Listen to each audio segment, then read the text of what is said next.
अरे वाह, नए नए कपड़े, आज तो कपड़े धुलने में मजा ही आ जाएगा। एक और नया कपड़ा, आज तो मजा ही आने वाला है। एक और कपड़ा, कोई बात नहीं, नए कपड़े हैं, एक और धुल देंगे। अरे यार, हमको क्या धोबी घाट समझ रखे हो जो कपड़ा ठूंसते चले जा रहे हो? नटाई तक कपड़ा ठूंसते हो, फिर कहते फिरोगे कि मशीन अच्छी नहीं है, सही से कपड़े नहीं साफ करती।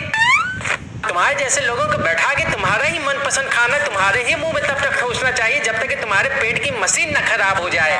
तब तुम लोगों को समझ में आएगा ज्यादा कपड़े ठूंसने से वॉशिंग मशीन भी खराब हो जाती है। पगलेट कहीं के।